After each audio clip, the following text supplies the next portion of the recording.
नमस्ते। आज हम बात करने वाले हैं भारत के एक सबसे प्राचीन और गहरे त्योहारों में से एक छठ पूजा की। ये पर्व सीधे सीधे सूर्य देव को समर्पित है।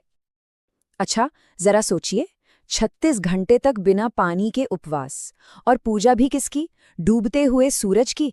ये बातें इस त्योहार को बहुत अलग और खास बनाती हैं। तो चलिए, आज इसी सवाल की तह तक चलते हैं कि इन कठोर रिचुअल्स के पीछे का असली मतलब क्या है।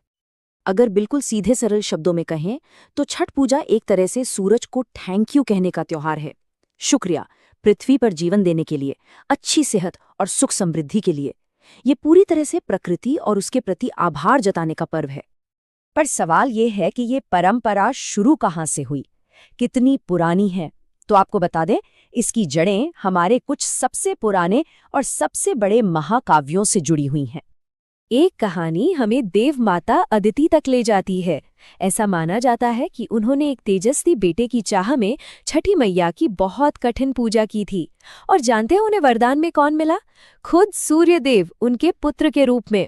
शायद इसीलिए ये पर्व संतान की अच्छी सेहत और लंबी उम्र की कामना से इतना गहरा जुड़ा हुआ है। इसका जिक्र रामायण काल में भी मिलता है। कहते हैं कि जब भगवान राम और माता सीता लंका पर विजय पाकर लौटे तो उन्होंने राजपाट संभालने से पहले सूर्य देव की उपासना की थी, ताकि रावण वध से लगे किसी भी पाप से उन्हें मुक्ति मिल सके। और तो और, महाभारत में भी इसका एक बहुत मार्मिक जिक्र है। जब पांडव जुए में अपना सब कुछ हार चुके थे, तब द्रौपदी ने अपने परिवार की रक्षा और खोया हुआ सम्मान वापस पाने के लिए सूर्यदेव का यही कठोर व्रत रखा था। तो ये तो हुई पौराणिक कथाएं, लेकिन असल में ये पर्व मनाया कैसे जाता है? देखिए, ये 4 दिनों तक चलने वाली अनुशासन और भक्ति की एक बहुत ही कठिन यात्रा है। इस पूजा का जो केंद्र बिंदु है वो है लगभग 36 घंटों का निर्जला उपवास, मतलब पानी की एक बूंद भी नहीं।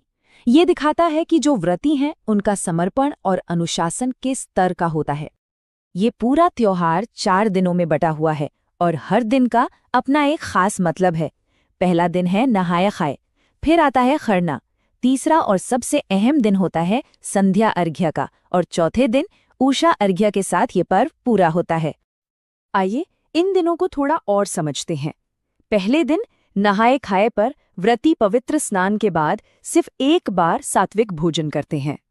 दूसरे दिन खरना पर दिन भर उपवास रखकर शाम को गुड़ की खीर और रोटी का प्रसाद खाते हैं। और बस इसी प्रसाद के बाद शुरू हो जाता है वो सबसे कठिन 36 घंटे का निर्जला व्रत। तीसरे